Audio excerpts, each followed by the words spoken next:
So students, पिछली class में हम लोगों ने सोर्सेस ऑफ फंड्स का क्लासिफिकेशन सीख लिया था। तो क्लासिफिकेशन में हमने डिस्कस किया था कि इसको 3 तरीके से क्लासिफाई किया जाता है, on the basis of period, on the basis of ownership and on the basis of sources of generation.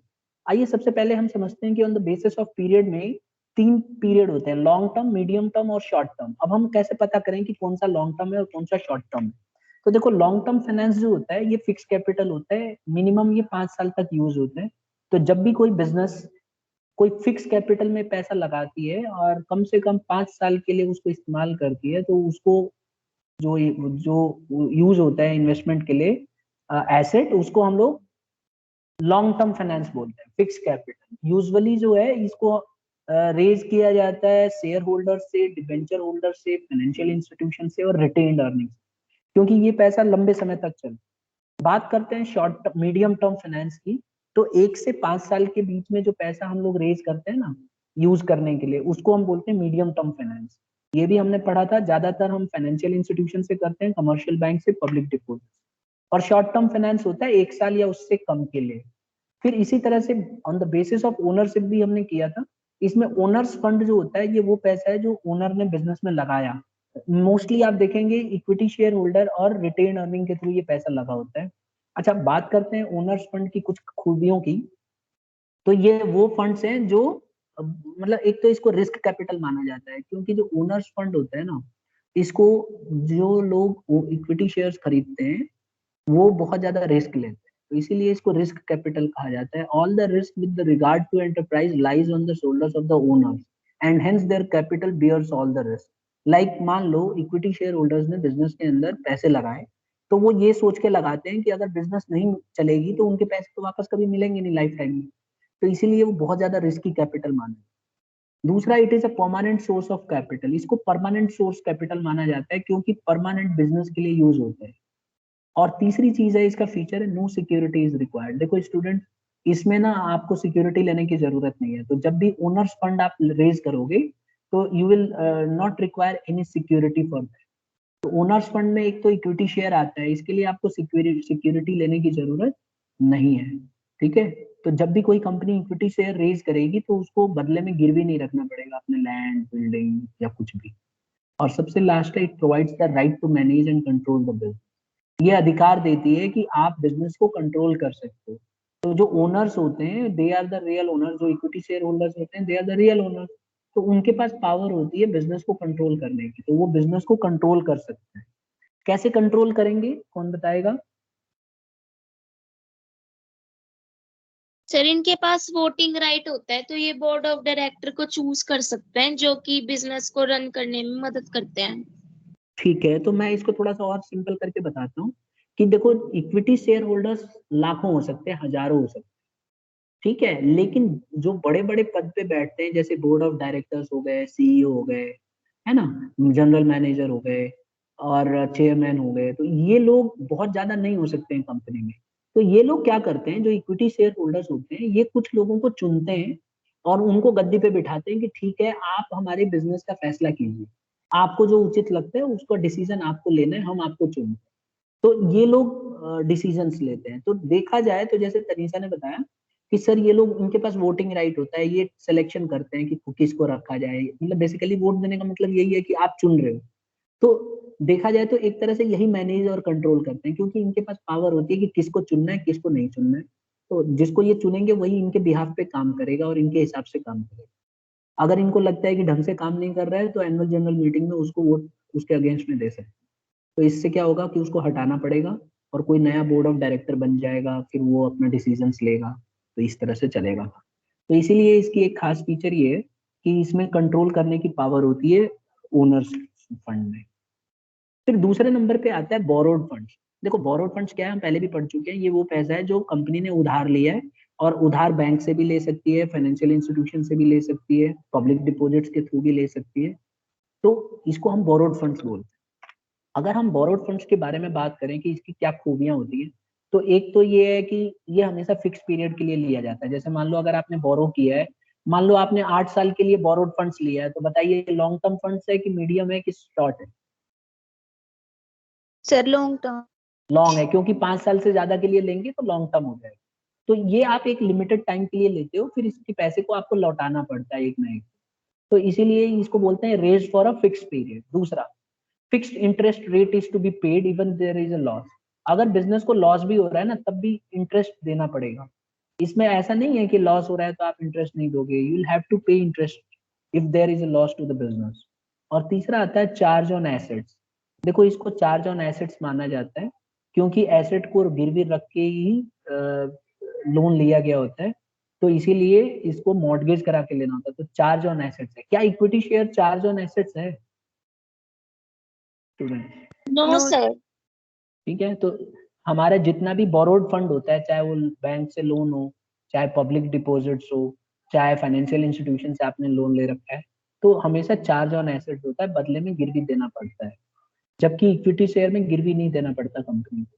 और एक और पॉइंट है डी वाला, no sharing of controlling management. जैसा कि हमने इक्विटी शेयर में डिस्कस किया ओनर्स फंड में, बोरोड फंड्स में आपको शेयरिंग करने की जरूरत नहीं है। इसमें सारा का सारा कंट्रोल मतलब मैनेजमेंट करता है। इक्विटी शेयर होल्डर इसमें बीच में नहीं आएंगे, क्योंकि इनके पास वोटिंग शेयर तो होता नहीं है। बोर्ड ऑफ जो बोरोइंग्स लिए जाते हैं इसमें राइट टू वोट नहीं होता इनके पास, तो इसीलिए इसमें जो भी मैनेजमेंट होगा वही फैसला लेगा, बीच में कोई दखल अंदाजी नहीं करे। तो हमने दो कर लिया, on the basis of time यानी कि पीरियड, और दूसरा हमने इसमें on the basis of period हमने कर लिया दोनों। अब हम आ जाते हैं classification on the basis of generation. देखो जनरेशन में इंटरनल और एक्सटर्नल सोर्स होते हैं, कहाँ से ला रहे हो।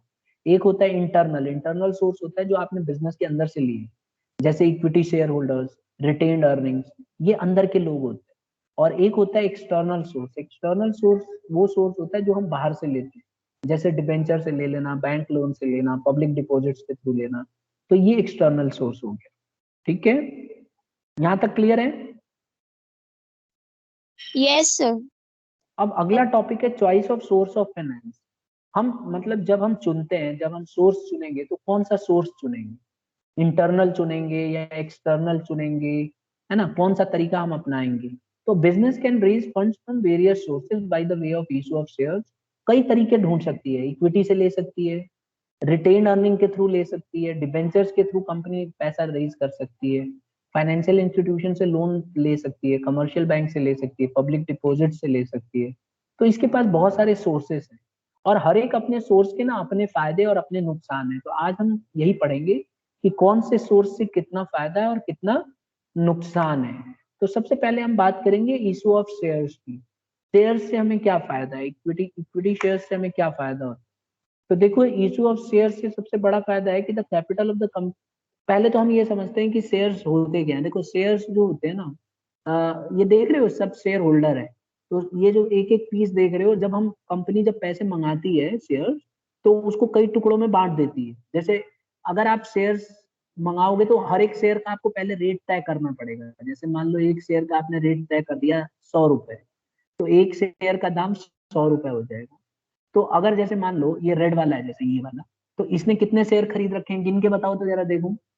मान के चलते हैं जो सिक्के हैं ये एक शेयर है, ऐसे होता नहीं है, कागज का टुकड़ा होता है, लेकिन इसमें समझाने के लिए ऐसे डाल दिया मैंने।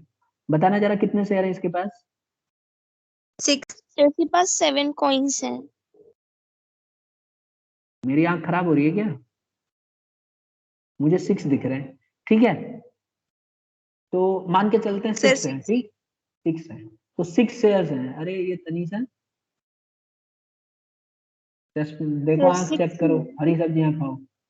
देखो इसके पास 6 शेयर्स है, तो 6 शेयर इसने खरीद लिए। इसी तरह से इसके पास 4 शेयर है, इसके पास और ज्यादा है, इसके पास कम है, इस ऐसे ऐसे करके बहुत सारे शेयर सबने ले लिए। तो जितने भी टोटल शेयर्स होंगे, अगर इनको एग्रीगेट किया जाए, मतलब सबको सम अप किया जाए, तो इसको हम शेयर कैपिटल कहते हैं। तो समझ गए शेयर कैपिटल क्या होता है? यस। यस तो सर। अगली अगली बार जब भी मैं शेयर कैपिटल बोलूं तो समझ जाना कि कंपनी में जितने शेयर्स हैं सबको मिला के बोल रहे हैं सर। तो आज हम सबसे पहले करेंगे कि कंपनी क्या करती है, इशू ऑफ शेयर्स करती है, शेयर कैपिटल को इशू करती है। तो ये क्या करते हैं लोग, जब कंपनी को पैसे की जरूरत होती है ना, तो पहले गिन लेती है कि मुझे कितना पैसा चाहिए। मान लो एक शेयर 100 रुपए का है और कंपनी को 1 करोड़ चाहिए, तो कितने शेयर मार्केट में इशू करेगी, गिन के बताओ। सर के ए, हाँ जी, 1 lakh 1 lakh shares. 1 lakh shares, एक शेयर 100 रुपीज का है, तो अगर उसे 1 करोड़ चाहिए तो 1 करोड़ डिवाइडेड बाई 100, तो एक शेयर का दाम निकल जाएगा। एक शेयर 100 रुपीज का है, तो नंबर ऑफ शेयर जो इशू करने 1 लाख है, तो 1 लाख शेयर मार्केट में इशू कर देगी।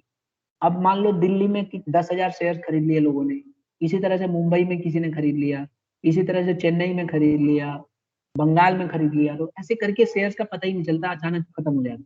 और लोग ये जो पैसे होते हैं ना, ये कंपनी क्या करती है, अपना एक बैंकर रखती है और ये सारा पैसा बैंकर में चला जाता है। मतलब एक बैंक से बात कर लेती है कंपनी कि भाई मैं शेयर इशू कर रही हूँ और जो भी पैसा आएगा मेरे इस अकाउंट में आएगा।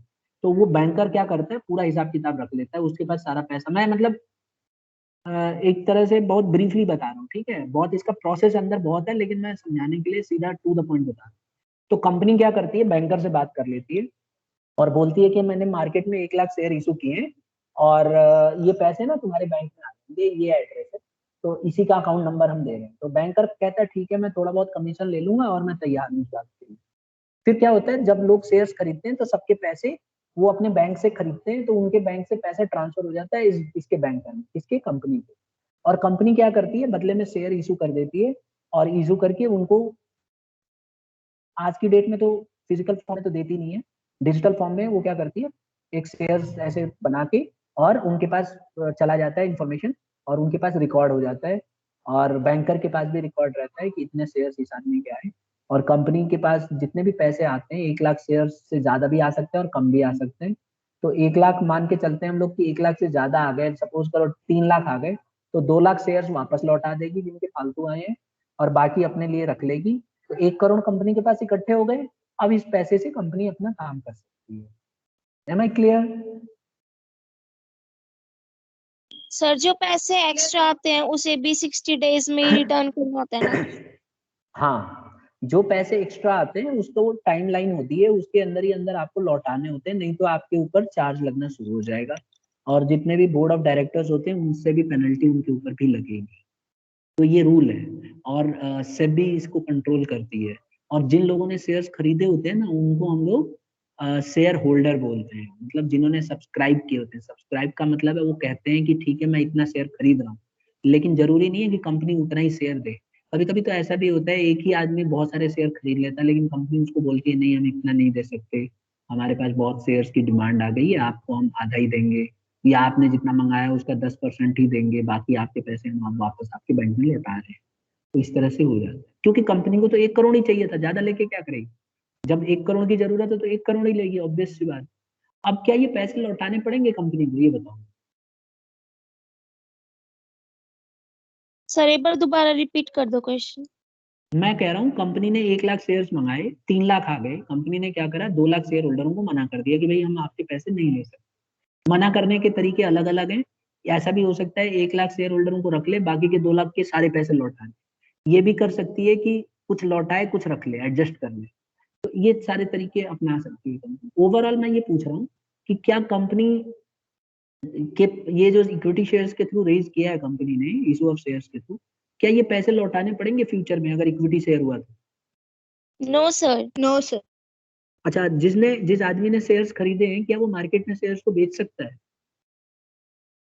यस सर, बेच सकता है। अब मान लो कि कंपनी बहुत अच्छा कर रही है, कंपनी का बहुत अच्छा प्रॉफिट हो रहा है या पॉपुलर है, और अचानक क्या हुआ, जैसे ही लिस्टेड हुआ शेयर, कंपनी का जो 100 रुपए का शेयर था वो अचानक 300 का हो गया, तो क्या शेयर होल्डर उसको 300 में बेच सकता है? आंसर है हाँ, शेयर मार्केट में बेच सकता है वो। अब क्या कंपनी को पैसे देने पड़े इसके लिए? No sir. No sir. नहीं, क्योंकि कंपनी के पास तो 1 करोड़ आ चुके हैं, अब कंपनी उसका इस्तेमाल करेगी।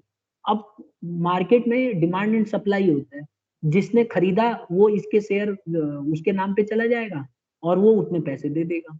तो बाहर जो चलता रहता है ये कंपनी को इससे कोई लेना देना नहीं है। हाँ, ये जरूर है कि कंपनी अच्छा परफॉर्म करेगी तो शेयर का रेट बढ़ेगा और कंपनी खराब परफॉर्म करेगी तो रेट घटेगा। और लोग किस लालच में शेयर खरीदते हैं? बाद में इसलिए खरीदते हैं कि आगे चल के उसका रेट बढ़ेगा तो वो बेच देंगे। और ये भी लालच होती है कि हर साल जो उनको डिविडेंड मिलेगा शेयर्स के ऊपर, वो डिविडेंड से उनकी इनकम बढ़ेगी। तो कई सारे तरीके होते हैं, कई लोग शेयर्स को खरीदने बेचते हैं, कई लोग खरीद के रख लेते हैं और साल भर इंतजार करते हैं डिविडेंड का। तो सबके अपने अपने तरीके हैं, लेकिन कंपनी को इक्विटी शेयर्स के पैसे वापस नहीं करने होते हैं। आई होप यहाँ तक सबको क्लियर हो गया होगा। Yes sir.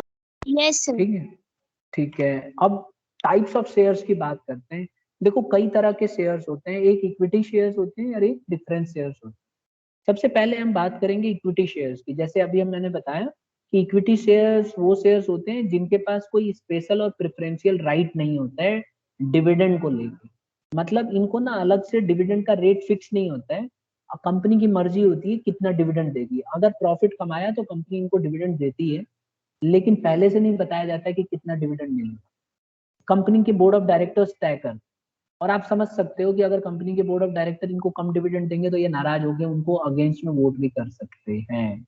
तो इक्विटी शेयर होल्डर्स बहुत ज्यादा रिस्क बियरर होते हैं। देखो अगली स्लाइड में, equity share holders are the risk bearer as well as the real owner and they are entitled to receive any money only after the payment of all the debt. तो इन लोगों को तभी पैसा मिलता है जब सबको पैसा मिल जाए। सबको मिलने का मतलब किसका? सबको मिलने का मतलब है प्रेफरेंस शेयर होल्डरों का, डिवेंचर होल्डरों का, लोन, बैंक ने जो लोन दिया था कंपनी को उसको। तो अगर एक बार को कंपनी बंद होती है कल को, तो पैसे कंपनी लौटाएगी सबके। तो जब सबके पैसे लौटाएगी तो सबसे पहले लोन के थ्रू लिया है उनको लौटाएगी, फिर प्रेफरेंस को लौटाएगी, फिर सबसे लास्ट में इक्विटी, अगर लास्ट में कुछ बचेगा तब जाके ऑर्डिनरी शेयर्स को लौटाया जाता है, यानी कि इक्विटी शेयर होल्डर्स को लौटाया जाता है। तो हम कह सकते हैं कि ये सबसे ज्यादा रिस्क लेते हैं और इसीलिए इनको ज्यादा डिविडेंड भी मिलता है इसी रिस्क लेने के बदले। Am I clear now? Yes yes sir. Okay, तो इसके कुछ एडवांटेज हैं। देखो इसके एडवांटेज बड़े एग्जाम में बहुत बार पूछा जाता है कि इसके क्या क्या एडवांटेजेस हैं। तो देखो सबसे पहला एडवांटेज है सूटेबल फॉर रिस्क टेकर। जो लोग रिस्क लेना चाहते हैं ना उनके लिए बहुत अच्छा है, क्योंकि अगर वो रिस्क लेंगे तो उनको ज्यादा प्रॉफिट मिलेगा। और जनरली देखा गया है कि इक्विटी शेयर्स में ज्यादा डिविडेंड मिलता है एज कम्पेयर टू प्रेफरेंस। तो इसका सबसे बड़ा एडवांटेज यही लिखना है। अगर आपको लिखने के लिए आ जाता है तो लिख सकते हो कि equity share holders take lot of risk because if the company dissolves then they are the one who are going to get money, principal amount of money at the end. तो इसीलिए इनको बहुत ज्यादा रिस्क रहता है और high risk takers होते हैं। दूसरा है नो ऑब्लिगेशन फॉर डिविडेंड। कह रहा है कि कंपनी को ना कोई कंपनी के ऊपर जिम्मेवारी नहीं होती है डिविडेंड देने। मान के चलते हैं कि अगर किसी कंपनी ने अच्छा प्रॉफिट कमा भी लिया ना एक बार को, तब भी जरूरी नहीं है कि इक्विटी शेयर होल्डर्स को डिविडेंड अनाउंस करें। उनको मना भी कर सकती है कि भाई हम इस साल नहीं देंगे, अगले साल देंगे। और इक्विटी शेयर होल्डर्स खाली वोटिंग राइट होता है, वही यूज कर सकते हैं। इसके अलावा झगड़ा नहीं कर सकते कि भाई मेरे को मिलना चाहिए, ये कंपलसरी नहीं है। Am I clear now? Yes sir. तीसरा आता है बेटा परमानेंट कैपिटल। इसमें माना गया कि ये परमानेंट कैपिटल है। परमानेंट कैपिटल कैसे? इसको बोला जाता है कि ये जिंदगी भर के लिए कंपनी के पास रहेगा। मैंने वो शुरू में डिस्कस कर लिया आपको कि एक बार जो पैसा लग गया 1 करोड़, जैसे हमने एग्जांपल में डिस्कस किया था, 1 करोड़ पैसा लग गया तो जिंदगी भर पैसा वो करोड़ रहेगा जब तक कंपनी बंद नहीं हो जाएगी। हाँ, मार्केट में इक्विटी शेयर होल्डर अपने शेयर खरीद बेच सकते हैं, उससे कोई फर्क नहीं पड़ता कंपनी को। कंपनी के पास 1 करोड़ पहुंच गया, वो कंपनी के पास पैसा हमेशा जिंदगी भर रहेगा ही रहेगा। आई होप ये वाला पॉइंट क्लियर हो गया। Yes sir. अच्छा, चौथा पॉइंट है provide credit worthiness to the company. जो कंपनियां इक्विटी शेयर ज्यादा लेती है ना, उनका विश्वसनीयता बढ़ जाती है मार्केट में। लोगों को लगता है कि यार ये कंपनी ने इक्विटी शेयर्स खरीद रखे हैं, इसको कभी लौटाना नहीं पड़ेगा, तो इस पैसे का अच्छा इस्तेमाल करके और कमा सकती है। और बंद होने के भी चांसेस कम है, क्योंकि इस पैसे को आपको लौटाना नहीं है। सबसे ज्यादा खतरा तब होता है जब आपको पैसे लौटाने हो, तब जाके कंपनी कंगाल हो सकती है। ये कंपनी तो कंगाल होने से रही, क्योंकि जो पैसा इसने रेज कर लिया जिंदगी भर इसको यूज करेगी और उससे प्रॉफिट कमा सकती है। तो लोगों की इस पे विश्वसनीयता बढ़ती है। जब पता चलता है कि किसी कंपनी ने बहुत सारे इक्विटी शेयर्स के थ्रू रेज किया है, तो उसमें लोगों का विश्वास होता है कंपनी का कि यार ये कंपनी अच्छी है। अगर पता चलेगा कि कंपनी ने उधार बहुत लिया है तो वो कंपनी खतरे में है, क्योंकि अगर कंपनी को गलती से लॉस होने लगा 2-3 साल, तो वो पैसे कहाँ से चुकाएगी? तो उसके लिए बहुत ज्यादा रिस्क रहता है। Am I clear now? Yes sir. एक और पॉइंट है नो चार्ज अगेंस्ट एसेट। इसमें कहा गया कि एसेट के अगेंस्ट में ना इसमें कोई भी चार्ज नहीं होता। मतलब एसेट के अगेंस्ट में कोई चार्ज नहीं है, आपको एसेट गिरवी नहीं रखनी पड़ती। ये सबसे बड़ा फायदा है, ठीक है। अगर आप इक्विटी शेयर्स के थ्रू रेज करते हो तो कोई आपको नहीं रखना। और एक और पॉइंट था, दे हैव वोटिंग राइट्स, जो कि पहले ही हमने डिस्कस कर लिया। डेमोक्रेटिक मैनेजमेंट होता है, हर एक इक्विटी शेयर होल्डर के पास वोटिंग राइट होता है, वो अपने हिसाब से चुन सकता है बोर्ड ऑफ डायरेक्टर्स को एनुअल जनरल मीटिंग में, और जो उसको लगता है कि सही है उसी को वोट देगा। और बिल्कुल डेमोक्रेटिक स्टाइल से होता है, जैसे हमारे इंडिया में नहीं होता नेता चुनने का अधिकार है हम लोगों को। तो हम लोग जब 18 साल के हो जाते हैं तो हम लोग चुन सकते हैं अपनी मर्जी से, हमें कोई ये नहीं फोर्स नहीं कर सकता कि इसी को चुनो, हमें जो अच्छा लगता है हम उसी को चुनेंगे। तो ये इसकी खास बात। अब हम बात करते हैं इसकी लिमिटेशंस की। तो देखो इसका सबसे बड़ा नुकसान क्या है सर? कि जो, हाँ बोलो। सर पर जिसके पास ज्यादा शेयर्स होते हैं पर उसके तो ज्यादा चलती है हाँ रूल, बिल्कुल होती है। तो वो आप कह रहे हो, मतलब आपकी आवाज कट रही है, लेकिन मैं क्वेश्चन समझ गया। आप कह रहे हो कि सर डेमोक्रेटिक कैसे हो सकता है। देखो डेमोक्रेटिक मैनेजमेंट होता है जिसमें एक आदमी का कहना नहीं होता, सब जने मिल के वोट करते हैं, जिसमें जिसके लिए सबसे ज्यादा वोट होगा उसी को चुना जाएगा। तो बेशक एक आदमी के पास ज्यादा शेयर्स हैं, तो शेयर्स जितने खरीदे हैं उतना उसको पावर है। तो जिन्होंने जितने ज्यादा शेयर्स खरीद रखे हैं उनका ज्यादा रिस्क लगा रखा है बिजनेस में, तो उनका हक है ज्यादा डिसीजन लेने का। लेकिन हो तो डेमोक्रेटिक की तरीके से रहा है, अकेले उसके कहने से तो होगा नहीं। खाली वही तो नहीं है, बिजनेस के अंदर और भी बहुत सारे लोग हैं जो जिन्होंने इक्विटी शेयर्स खरीद रखा है, तो सबका वोट मिला के ही माना जाएगा, इसीलिए democratic. Am I clear? Sir पर मेजोरिटी तो उसकी है ना। हाँ मैं मानता हूँ कि मेजोरिटी ऑफ शेयर्स उसके पास है, तो इसीलिए वोटिंग राइट उसके पास भी है। लेकिन अगर किसी के पास एक शेयर भी है तो उसके पास भी तो वोटिंग राइट है ना, वो भी तो वोट देगा ना, एक एक वोट। ज्यादातर देखा गया है कि कंपनी किसी शेयर होल्डर के पास मेजोरिटी ऑफ शेयर्स नहीं देती है। कंपनी की कोशिश ये होती है कि ज्यादा से ज्यादा लोगों को शेयर्स दिए जाएं और कम कम दिए जाएं, ठीक है, इसीलिए इसकी वैल्यू कम ओके करती सर। है। तो आप कभी भी देखना मार्केट में एक ही आदमी शेयर नहीं खरीद सकता। मैंने शुरू में नहीं बताया कि सब लोग सब्सक्राइब करते हैं, बट कंपनी की मर्जी होती है कि किसको कितना दे। ज्यादातर केसेस में कंपनी सबको बांटने की कोशिश करती है, जिससे कि एक आदमी के पास पावर ज्यादा ना आए। अच्छा, अब हम लिमिटेशन की बात करते हैं। तो पहली लिमिटेशन क्या है कि इनकम इज नॉट स्टडी। देखा गया है कि इक्विटी शेयर्स में इनकम जो है एक बराबर नहीं रहती।